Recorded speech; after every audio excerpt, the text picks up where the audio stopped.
What would be your advice to a young physician planning to choose hepatology for his career? Get ready to face a lot of deaths. Your patients will die right, left, and center. But I'm sure, being a great man's son isn't easy. One thing is that being a second generation doctor is good. And I think it's one of the most important things that people should realize. I would like to know, how did you get into social media? I think every doctor should get into social media in the current situation. Funniest hate comment you've ever received? Agent of China.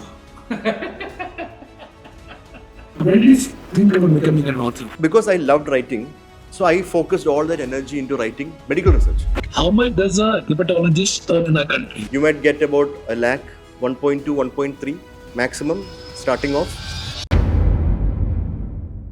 Hey guys, welcome to the Nachiket Bhatia Show, now sponsored by Curenza, powering India's healthcare hiring. Find your dream healthcare job at curenza.com. Today, I have a very special guest.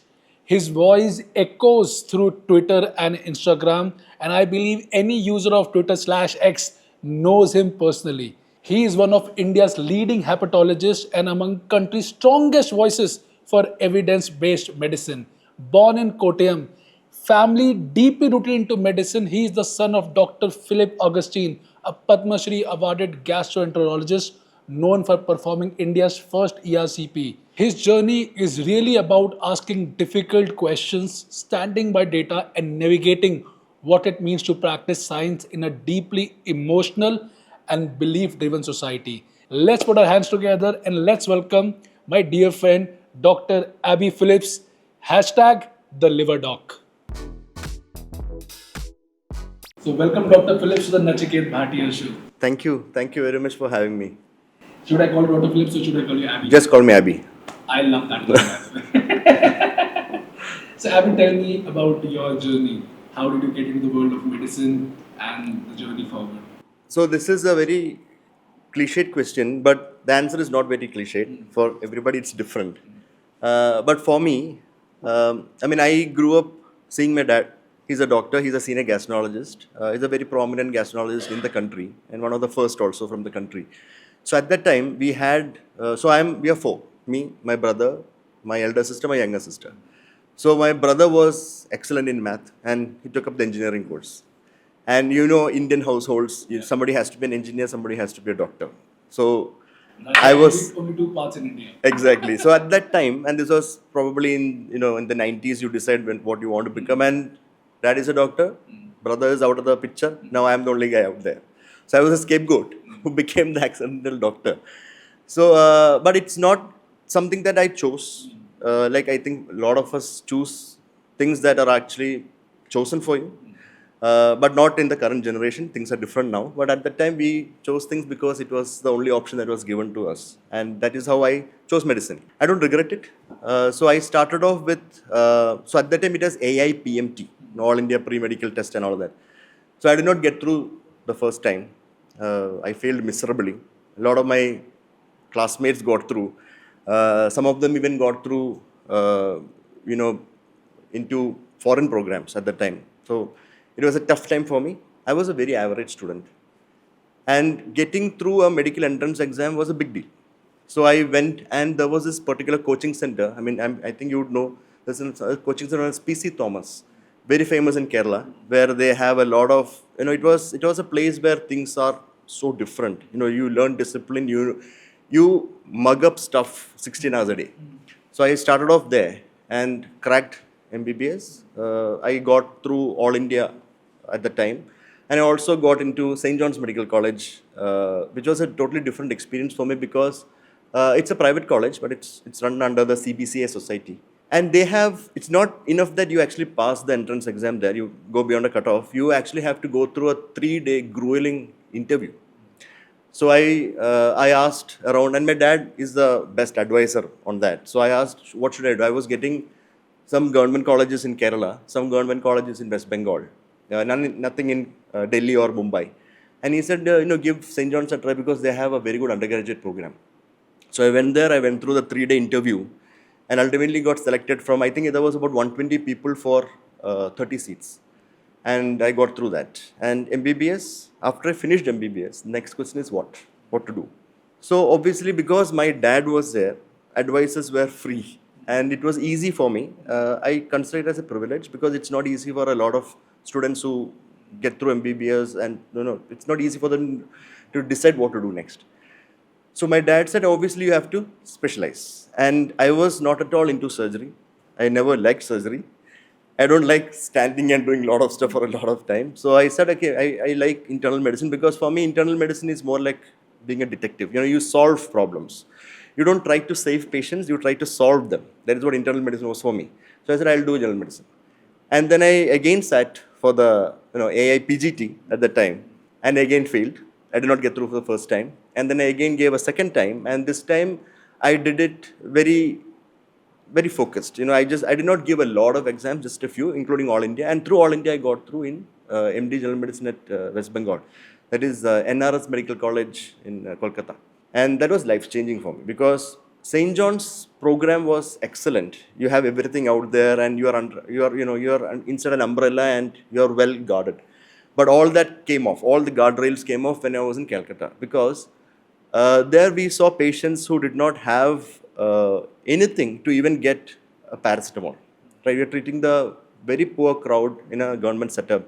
We did not even have insulin to treat diabetic ketoacidosis. So it was a time when you had to do with the least resources for the best outcome.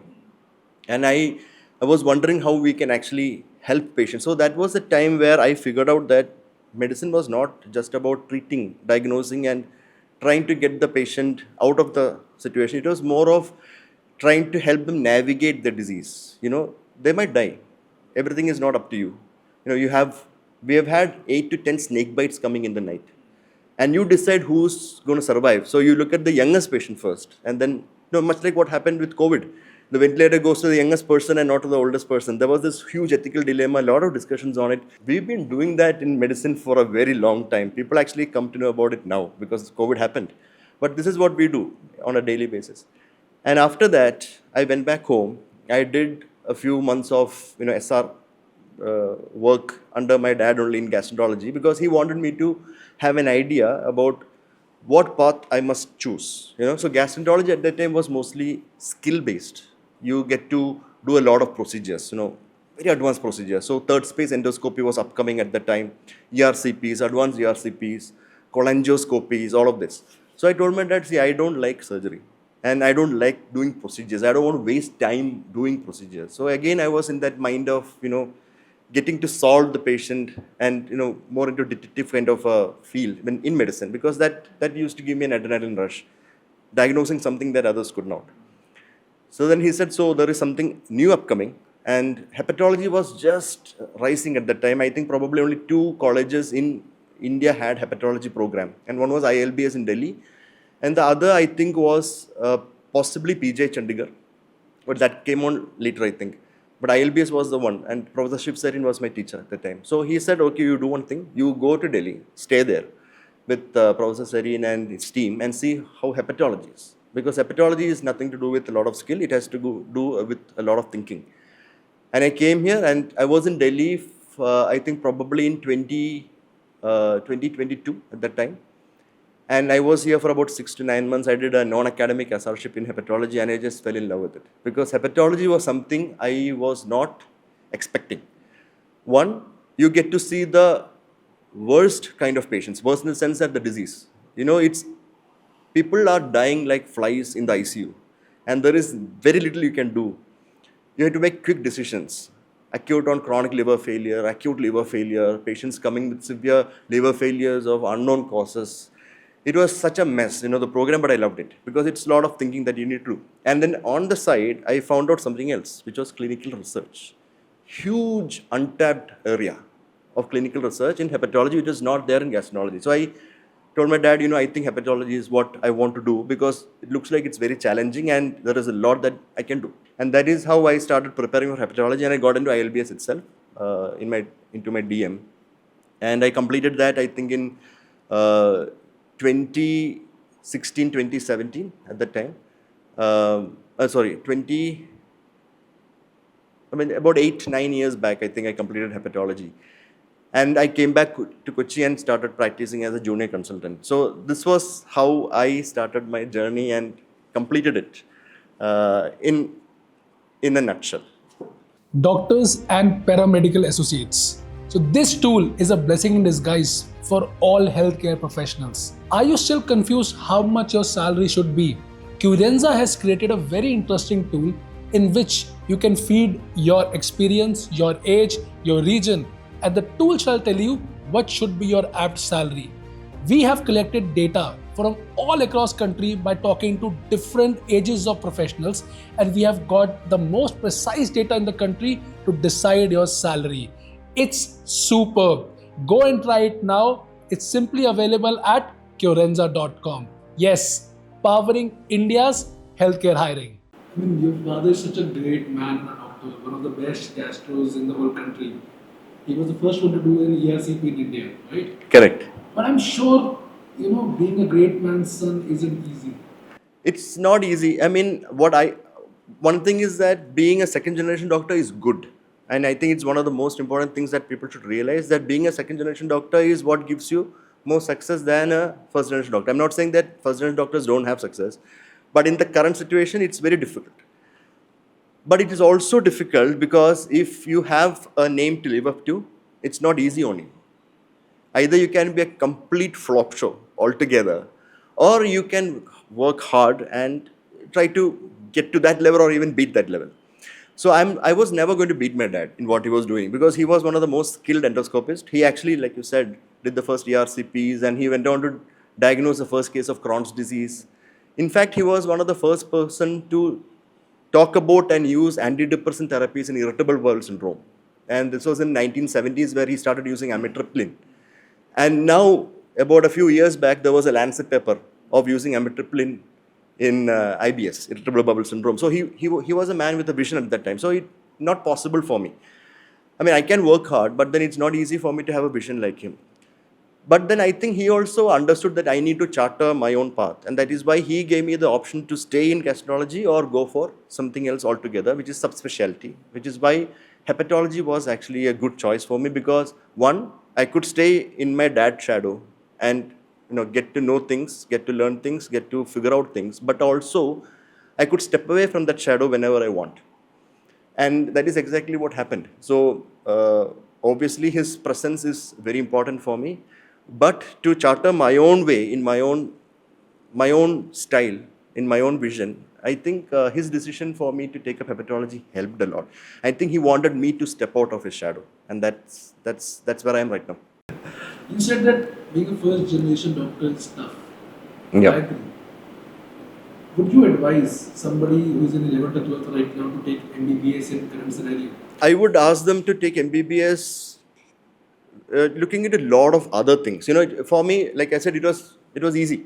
Like, dad's a doctor, brother became an engineer, I had to become a doctor. Now, it's not like that. So, MBBS is not for, you don't expect to be a successful person. You have to define your own success, right?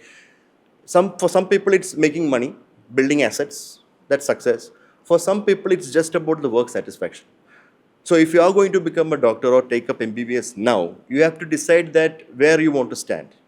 Because a first generation doctor taking MBBS, going through MD, getting to a subspecialty or a super specialty, and then having an asset building and a comfortable life doesn't mix well in this current situation. So either you find love in the work you do, satisfaction in the work you do for your patients, and earn comfortably so that you can be comfortable but not build assets or have a very good luxurious life. Or you decide you want to have a good luxurious life, you want to have asset building, you want to build something for your generations to come. MBBS is not the answer to that. So I strongly feel that, I have a 12-year-old daughter, and she watches a lot of medical thrillers with me. So she wants to become a doctor. So I tell her that, it's not easy for you to become a doctor like it was easy for me now.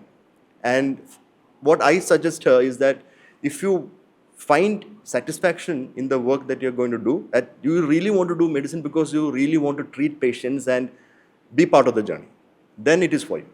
Otherwise, just for comfort, a good life out there, please don't do this. Do not become a doctor. Tell me about St. John's. I've got so many guests till now, but not many people have heard from St. John's. So I want to know what makes St. John's special. Oh, best days of my life. Right. So I think MBBS is the best days of your life when you're a doctor. Nothing beyond that. It's very morbid after that. So St. John's is different because so I went in planning to become this young doctor who would actually do whatever is necessary for the patients. But St. John's helped me realize different aspects to a medical life. So there it was not just medicine, it was everything around medicine. So there was a very good cultural and a non-academic life out there. They gave emphasis on cultural activities. We had fantastic sports and athletics. We had a lot of exposure to other colleges. We had a college fest that we had to do on our own. So the management does not help us. We had to literally go on the streets and beg for donation money to run that music festival and the annual festival. And it's a tradition there. It's called Autumn Muse. And the rock festival is known as Muse Rock. It still runs. I'm not sure how they get money now. But at that time, we had to get so we have this 2-year senior batch and us going around Bangalore collecting money from houses.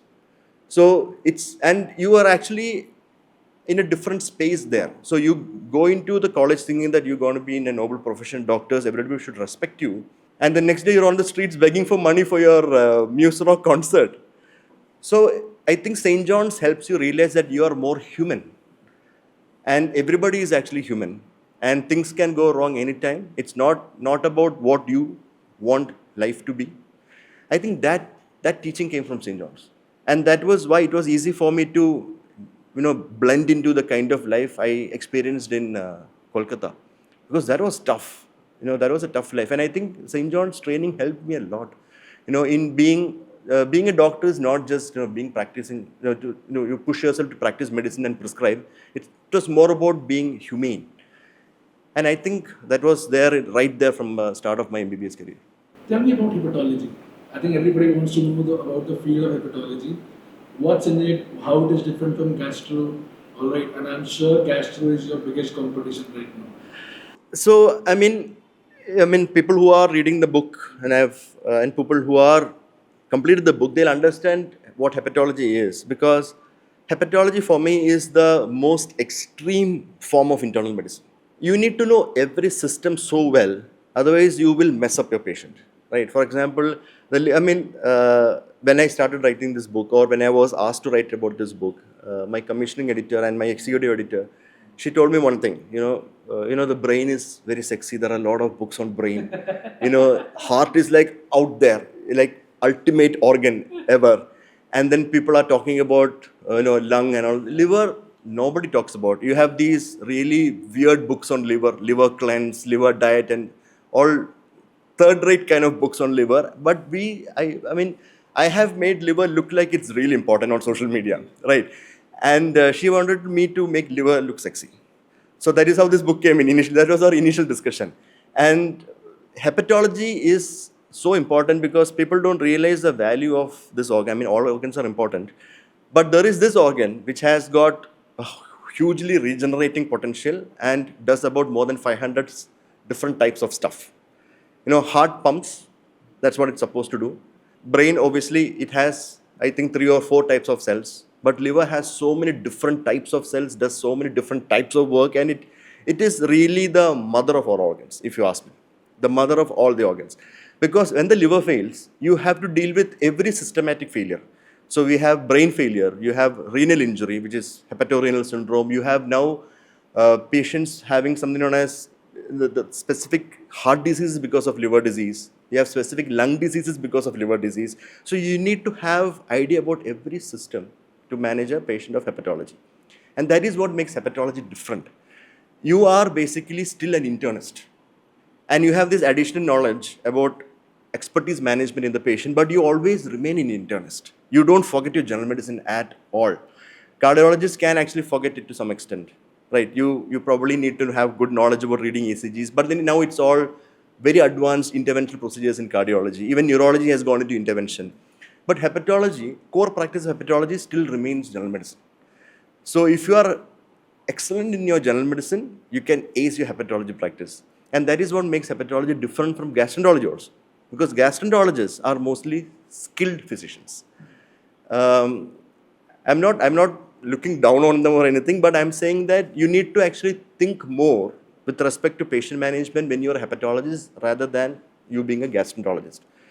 Gastroenterologists can go a long way when it comes to interventions. I don't do any interventions. I did not even, when I had the opportunity to study interventions, I did not, because I did not want to do interventions. I just wanted to do pure clinical practice. And because there is clinical practice, there is also, on the side, you are already packaged with research.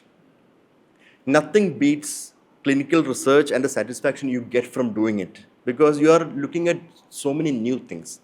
For example, my thesis in ILBS was stool transplantation. First time we did stool transplantation for patients with severe alcohol-related liver disease. Completely new area. And we were, I was happy that we could actually do this, because now we are the, my ILBS team and me separately, independently in Kerala, we are the only ones who actually do this actively and work on the microbiome actively in liver disease patients in India. Nobody else does it. So there are a lot of separate, different things that you can do in hepatology, especially when it comes to clinical practice and clinical research. So if you are somebody who wants to think for your patients, somebody who wants to solve your patients, you may not be able to save them, because they are all very tough patients to manage. A lot of them die without a transplant. And in post-transplant period also, it's not easy. It's very tough to manage post-transplant patients. They are a totally different ball game altogether. They level the playground with you ultimately. You just get beaten up. It's very bad to manage a post-transplant complication. But we do manage a lot of patients and they do well. So all of this makes hepatology different from gastroenterology. So if you want a challenging doctor's life, hepatology is the place to be. Which institutes are best in the country to learn hepatology? I would always have my bias towards ILBS, because I still... Give me the top 5. So ILBS will be number 1. Second, I would say would be PJ Chandigarh. Third, I would say would be CMC Vellore. And fourth, I'm not very sure, because these are the 3 that are there in the top. So I would say these 3 are the best. But then Madras Medical College has a hepatology. Now Amrita Institute in Kochi is going to get a hepatology. So there are other players also in the field. But I think if you really want to know what hepatology is, ILBS is the mothership. What would be your advice to a young physician planning to choose hepatology for his career? Get ready to face a lot of deaths. Your patients will die right, left and center, but hepatology does not mean that you let them die. You can let them die with dignity.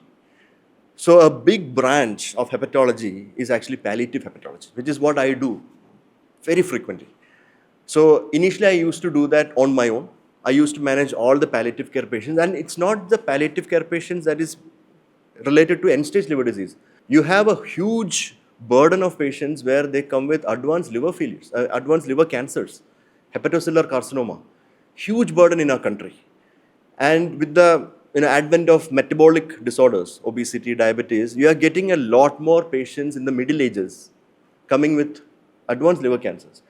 And sometimes you can do nothing for them, right? So they have very advanced cancers where you put them on systematic treatment or put them on some biological therapy, immunotherapy.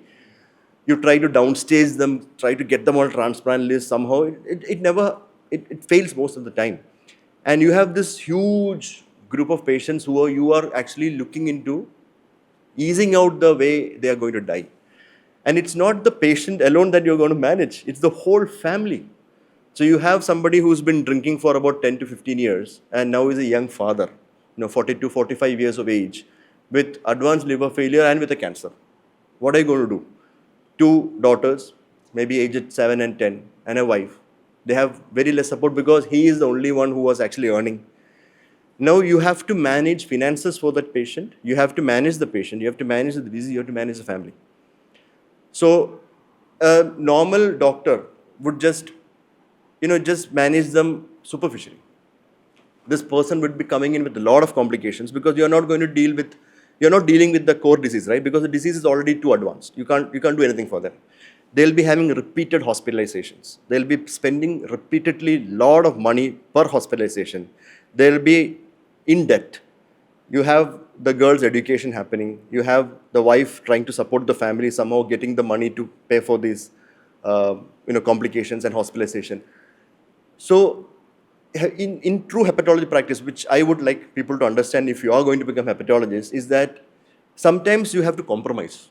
And one of the last chapters I have written about compromise. So you compromise on your principles first a bit, because you know this man is going to die. So what can you do? This is an ethical dilemma. You are going to let him die, but you are going to let him die with dignity. So we practice ethical medicine, where you reduce hospitalizations as much as possible. Make sure his problems are managed mostly at home, so that they don't have to spend a lot of money, so that they can have some savings on the side. And the family can actually somehow thrive even after his death. So I don't admit patients unless and until it is really necessary. Even if they come to me with, they have a lot of something known as sickness behaviors. A lot of these patients, liver disease patients, have that sickness behaviors. They have very poor mental health. So because of that, they are always sick, and they'll come with a lot of non-specific issues. And I can actually make a lot of money for my hospital by admitting them. Admit them, give them albumin, give them antibiotics, give them whatever you want. Squeeze money out of them. But we don't want to do that, because nobody benefits from any of that, right? So I want to make sure that when they die in a dignified manner, where they want to spend more time with their family. And this is the kind of hepatology practice, or this is the kind of practice that you need to be sure about before you become a hepatologist. Because you can go both ways. You can grow up and see yourself become the villain in hepatology, or you can be a hero and call it a day.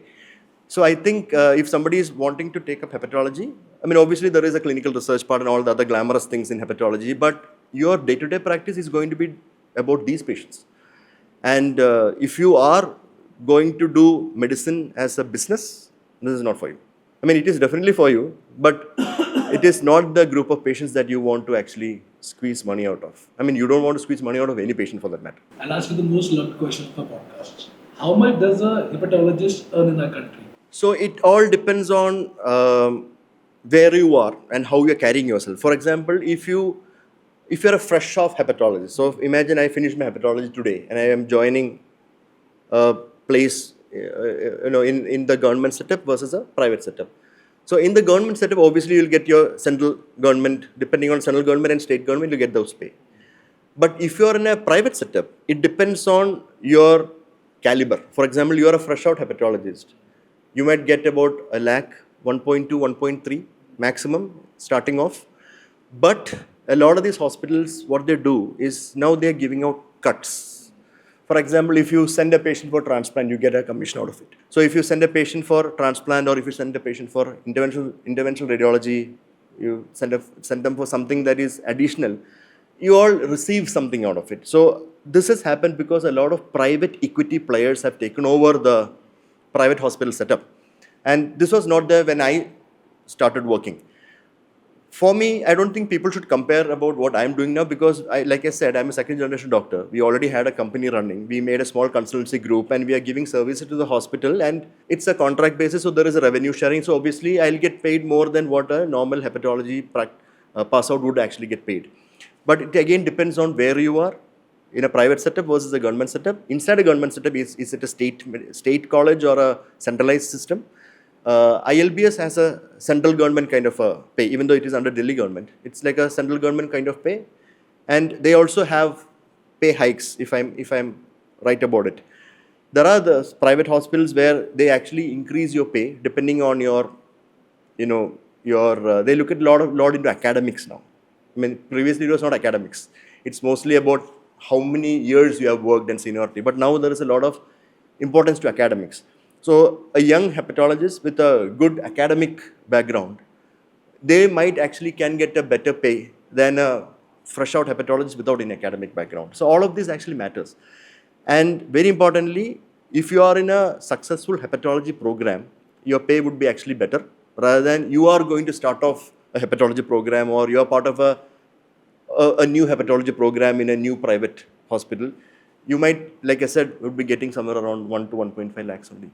But if you are doing it really well, and you are in a very structured hepatology program, and you are running your own consultancy groups, you can actually start off with about 5 to 6 lakhs per month. Let's talk about Tutor, the liver doc. Right. You have some great and very strong opinions about one particular set of doctors. Right. So before that, I would like to know, how did you get into social media? Because doctors and social media are normally parallel routes. Yes, I mean, I think every doctor should get into social media in the current situation. Should every doctor be a content creator? 100%. Because see, I am telling you my set of stories. You are telling others your set of stories. Every doctor has their own set of stories. It's all different. And I think it's very important that doctors need to understand that content creation is not just about, being influencer or whatever that, I don't like the term. I call myself as a de-influencer. Right. So it's not about just being a celebrity online. It's more about telling people what you know. So doctor means a teacher, right? That's the term, that's the actual meaning of a doctor. And one of the core principles of clinical practice is to teach. So you can either teach medical students, you can teach your patients and the family, or you can teach the public. And social media is so vast. Teaching the public is actually the best investment that you can do. Because ultimately as doctors, we don't want to treat patients from avoidable harms, right? And social media is very important in that. And that is where I started off initially. So when I started off on social media, at the time we had Orkut and Facebook and all that, and it was just, pals, buddies talking to each other, and families and friends. But then I found out that there is something known as Twitter, right? And Twitter was where people have blue ticks, and I have not seen that anywhere else. And I said, why are they having blue ticks? And then I figured out, they are actually the ones who have been with authority, and the platform has actually engaged them and given them that authority with that blue tick. So I said, damn, I need to get a blue tick because I'm a doctor. I have this expertise and I need to tell people about it and ultimately get a blue tick. But then Elon Musk came and ruined all of that because you can pay for the blue tick now. So that dream is gone. But the whole idea of going on social media initially was that I saw educators on Twitter. I saw change makers on Twitter because there were, and it was during the time that COVID was coming up, right? So there were a lot of people who were dependent on what doctors were actually saying on Twitter, and they were completely trusting them. So to build trust in what you're doing and actually doing for patients, I thought social media is a fantastic tool. And that is where I started. And fortunately or unfortunately, one of the core areas where I worked was alternative medicine. Right. So my core area of work when I was doing my training in DM in ILBS was alcohol-related liver injury. That's where we did stool transplant, microbiome. So I wanted to do that when I came back to Kerala. I wanted to continue work on microbiome and alcohol-related liver disease because it's the commonest that we see now. But things were very different when I started practice here in Kerala. And what I saw was obviously alcohol-related liver injury was there, but then there was this group of patients where alternative medicine was actually harming them and nobody was talking about it. Nobody was publishing it. Nobody was doing anything on it. So I started slowly cataloging these patients, getting to know them better, getting to know their outcomes, getting to know their prognosis, and ultimately we made this publication in 2017, which was the first publication on Ayurveda-related liver injury in the world, large series, and that was published in the official journal of the Indian Society of Gastroenterology, ISG. That just opened a Pandora's box, basically, and that was the first time I understood that there is this huge burden of liver disease there. Patients are not being taken seriously, and it's because doctors are not taking them seriously, people are not asking for it, and patients are not forthcoming with respect to alternative medicine because they feel it's very safe, because it's natural and all that stuff. So I wanted to make changes to that. So I started using my Twitter to talk about my initial research and what I see in these patients. That was the biggest mistake I did, I think. Because what I expected was people to realize that, oh, this is such a big problem. We need to talk about it more. I was abused right, left and center. And it was the first time I learned new abuses, new words in the world of abuses. It was the first time Twitter taught me that. It was crazy. It was so bad. And there was a lot of, and because my name is Cyriac Abby Phillips, and a lot of this alternative medicine has religio-cultural, political aspects to it. They all thought that I was some kind of a Christian missionary trying to, sway the the majority on the other side. And no, it was everything but medicine. Initially when I started off, the whole interaction, I was tired of it and I just logged off. So at that time, my handle was at Dr. Abby Phillips. Straightforward. My name, I'm a doctor. But I that was the biggest problem for me also because I don't practice any religion, by the way. I want to be, I am a humanist, and that is how I practice now. And few years later, with more publications, with more strong evidence base, I came back on Twitter and started talking about not just alternative medicine from the aspect of Indian systems of medicine, and also herbal and dietary supplements. So this huge uproar about various herbal and dietary supplements, which is made by these private manufacturers and all, I started talking about them also. And that became a big deal because the West, herbal and dietary supplements is a big deal when it comes to liver injury. So I had this huge platform where I was able to talk about different aspects of drugs causing harm to the liver, including modern medicines. We publish a lot of people think that I just talk about, alternative medicine from an Indian point of view and liver injury, but I don't do only that. We publish a lot on modern medications also harming the liver. So this was the time where I changed my handle to the liver doc, and I started talking from a very factual aspect. I did not care about what people thought I was. Let them think I'm a Christian missionary, let them think I'm a rice bag. These are all the words I was thrown at, And after all of that, when I started to filter out the background noise, I could actually focus more on telling people what they really need to understand. Plus, I took another stand. Doctors are supposed to be noble. They should talk nice, gentlemen. People slap you in the ear, you take it, nobody is bothered. Exactly, yeah. So I changed that. So every troll or every person trying to dilute or derail my narrative, I gave them as good as I get. So that is where the whole aspect of me being an aggressive educator came into being, and that actually worked. Because a large group of people came to realize that, this is also a way of teaching, right? You have to be cut and right. You don't look at other things around you. You say what is true. It's for them to prove you false. I mean, you have the evidence, you're talking about it. If they don't have it, or if they have something contrary to that, let them show, I'll correct myself. Nobody has corrected me until now. In everything I talk about from the alternative medical practice, everything is evidence-based. Nobody has said or proven me wrong in the last 8 years on social media in this aspect. And that is why it worked. And that is why I keep that profile going there. But in real life, I'm not at all like that. So people meet me and say that you're not like you're on Twitter. We were expecting you. Fighting with us. So that's something that is totally different when you read the book also. So what the book is, it's true. It's a non-fiction narrative. And what is exactly happening with me as a person, as a doctor, as a human is what you see in the book. And I think it's very important for people to realize that doctors are also humans. You have emotions, you have your troubles, you have your insecurities, everything is there. Doctors are not supposed to be anyone's slave. You are a slave to medicine. We are okay with that. But you're not anybody's slaves. And if there is something that is righteous towards a doctor, they deserve it. Right? Nobody deserves to abuse a doctor on social media. Nobody deserves to abuse a doctor or physically manhandle a doctor, because doctors are basically doing what is right for you and what is required of you, because our training is like that. We are not here to see, there is a lot of issues in medical practice, but that is bad practice. It's not bad medicine. Medicine inherently is good, right?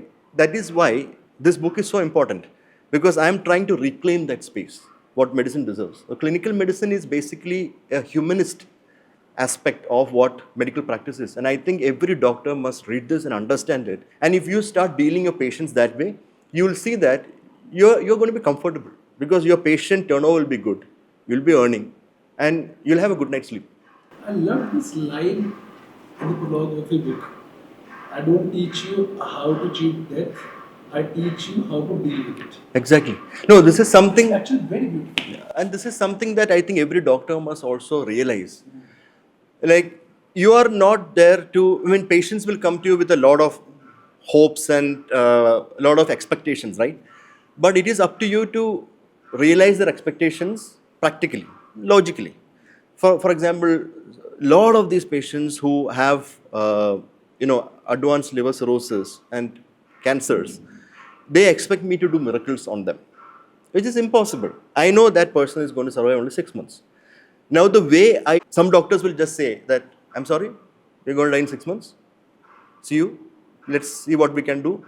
That's not the way. You smoothly take them on that ride, right? You are going to journey with them. And ultimately, they slowly realize that what you're doing is the best that can be done at that situation. And that is why I specifically said that you are not here to cheat death. Death will win when it has to. And whatever happens outside of expectations, it's also explainable when it comes to the patient specifics. So, for example, I have had very elderly end-stage liver cancer patients surviving on palliative care more than a year, and very young liver cancer patients on palliative care dying in 2 months. So I used to think for myself, what is happening? That elderly man with such a bad cancer is living for 1 year, and a young man who has had the same level of cancer is dying in 2 months' time.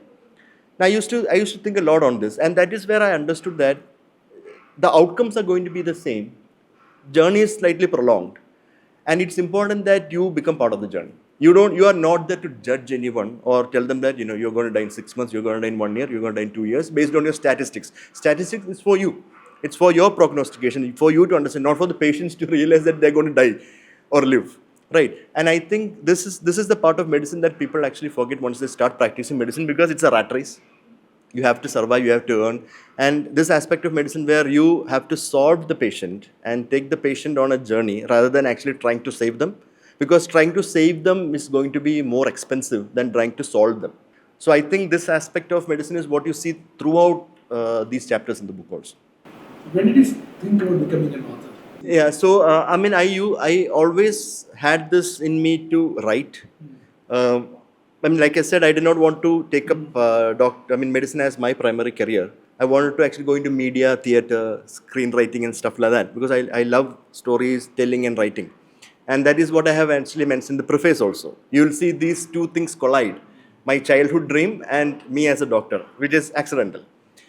And because I loved writing, so I focused all that energy into writing medical research.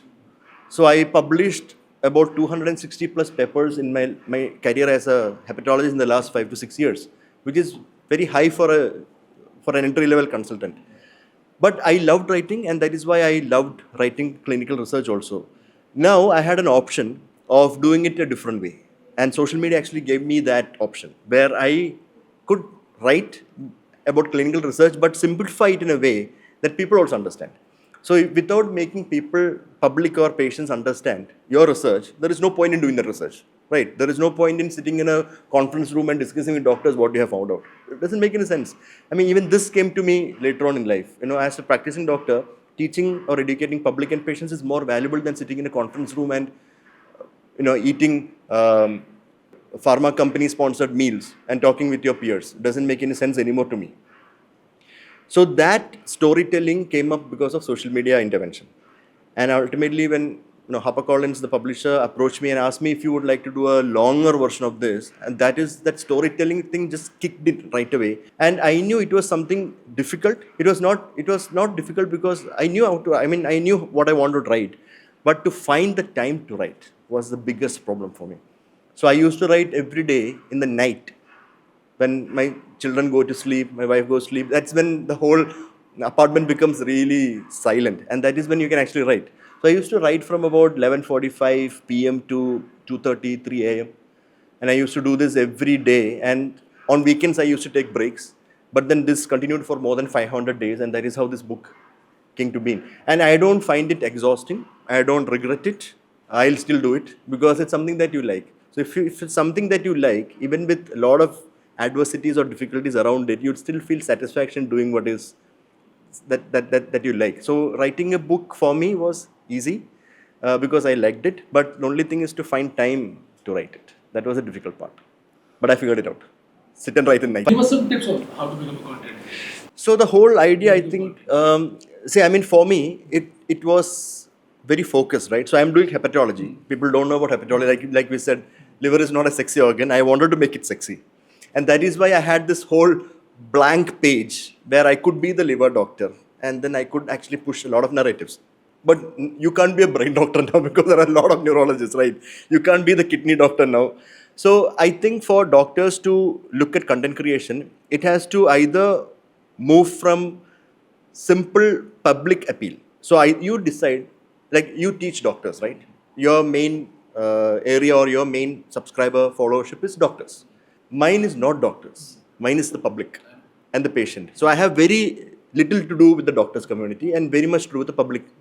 So first, a doctor must decide which group of people you are going to target, right? Is it simplifying medical education for doctors? Is it simplifying medicine and research and everything for public, or it's just patient related?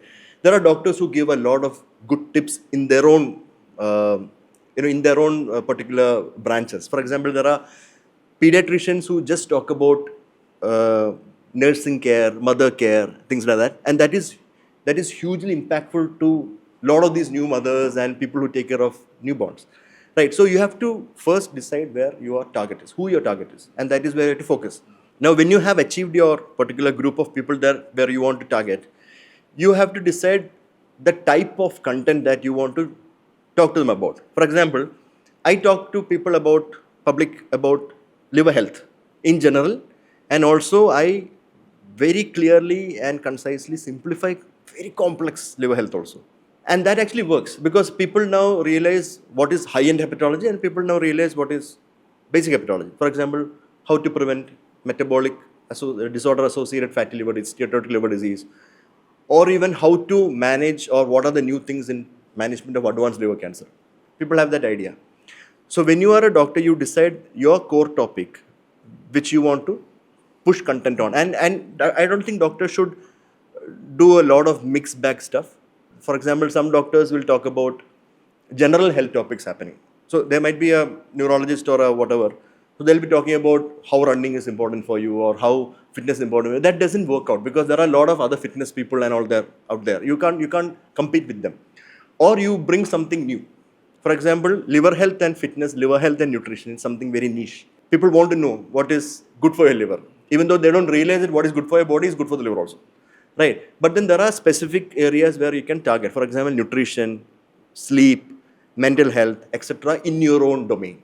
So neurologists can specifically talk about wellness or mental health differently than a psychiatrist. Right? So there are different aspects to it. So this is the third aspect where you decide a core niche topic which is different from whatever the narrative is already there and talk more on that. So I think these three is important for the doctors to realize. Your target, your topic and your niche topics. I'll give you a hypothetical scenario. Let's assume that you are the health minister of a country for a day. What are the changes that you are going to do into the system? So the first would be, I would start, so the curriculum that we have in MBBS, right? I would completely throw out the Ayush curriculum from that because it doesn't help anyone, right? It's the past. First thing I would do is I would have a separate exam for MBBS and a separate exam for Ayush.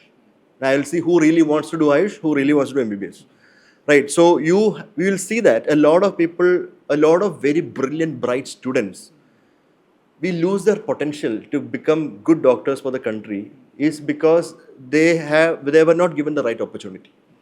So they worked hard, very competitive field, they have lower ranks, they have chosen something else that would give them a title of a doctor. Your whole potential is gone. We don't want that kind of a drain. We don't want that kind of a negative space in healthcare here. So the first is to divide these two, number one.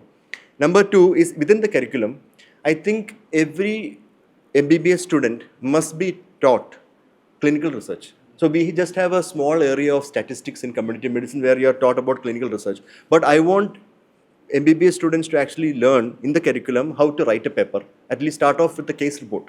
So in the third year, when you have your clinical postings, you write a case report. You start with a case report, write a case series. So by the end of MBBS, they'll know how to read a research paper.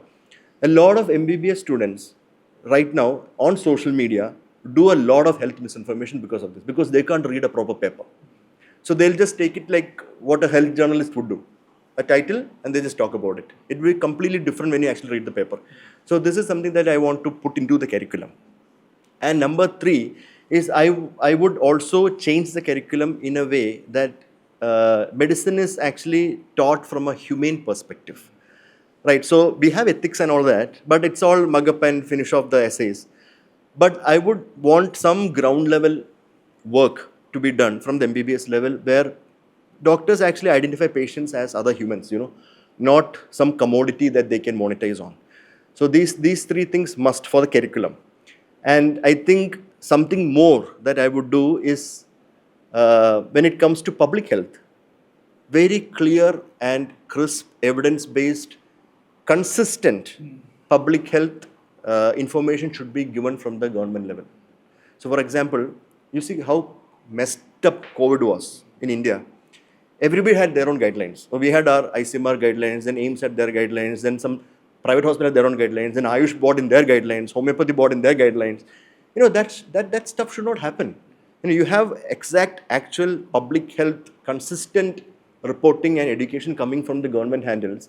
And if something is harming the public, government should be very clear about it. It's not like you cherry pick what you want the people to know. Classical example is from my own work, where when COVID was at its peak and the alternative medicine practitioners pushed a lot of these therapies on people, including Giloy Khada and all that Kada and all that arsenicum album and stuff, we actually published a lot of large numbers of patients with Giloy-induced liver injury, that herb-induced liver injury, where they present with autoimmune like hepatitis. I think if you look at, even there are series from ILBS also, there are series from other multiple hospitals in Delhi and across the country. We have, I think, more than 200 or 250 plus cases reported in literature on this. Giloy can cause severe autoimmune related liver injury. We brought this out in social media, and what did the government do? The PIB brought out a statement saying this is fake news. And it was actually published papers, and they are saying this is fake news. That is not expected of a scientifically progressive society. So this is something that I would definitely change. The way government talks about public health will be crystal clear, concise, and it will be based on evidence-based medicine with no way misinformation will reach the public. I think I have some very good rapid fires for you, Dr. Abby. Okay. So are you ready for that? Right. Perfect. So very simple 2 rules. You have to be super spontaneous and super truthful. Okay. All right. 20 years from now, when someone Googles Abby Phillips, what should they find that has nothing to do with Ayurveda controversy? Author. Simple. And that's a very honest answer. If a child says someday that I want to do exactly what you did in hepatology, activism, the lawsuits, all of it, what's your advice going to be? Don't do it.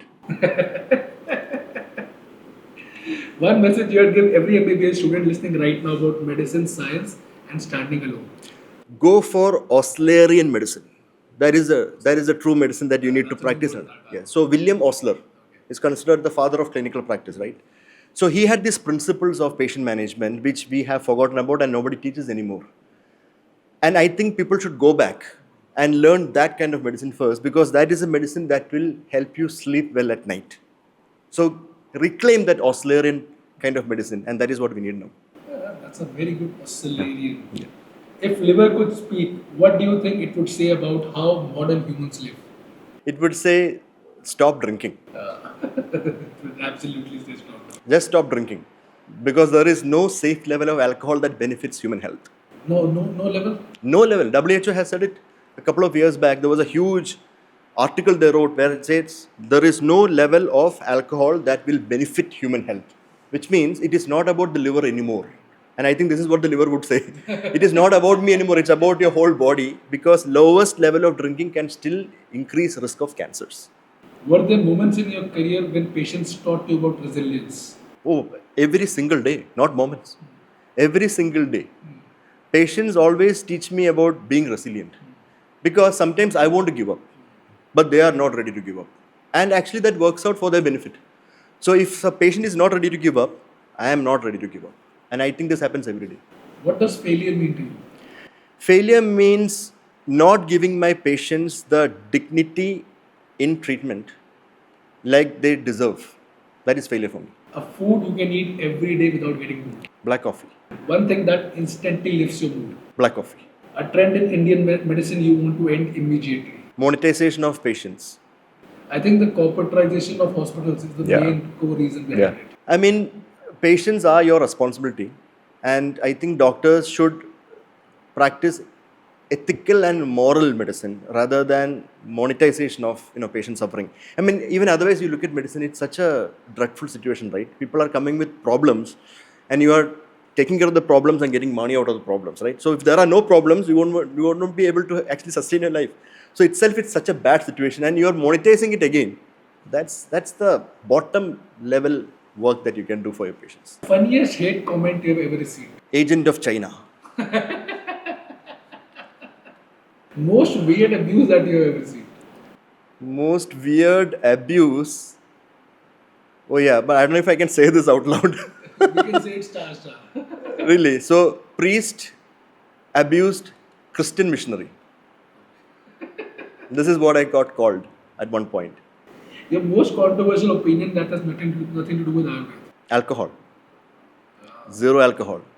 More controversial than Ayurveda. Side ekdam kara doge. If you could swap lives with someone for a day, who would it be? I think you probably. Because I just don't want to go to the OPD one fine day and just relax, do podcasts, and then teach and coach people. I mean, I love teaching. One habit that completely changed your life? Stopping alcohol. Bro, सारे answers answer. You said spontaneous and truthful. चल ठीक है. One thing you tell a 25-year-old version of yourself. I would. Don't drink alcohol. No. I would say don't think too much into the future. Just do things as they come. Thank you so much, Abby, the liver doc, and thank you for teaching so much about liver hepatology. And I really loved today's conversation. Thank you, Nachiket. It was great. And thank you so much, guys, for watching today's show. I believe Liver Doc has given us everything we need to know about liver. And the one thing that has been the USP of our podcast: do not drink alcohol. Thank you so much. And as always, do not forget to like, share, and subscribe. Thank you so much, and take care of your liver.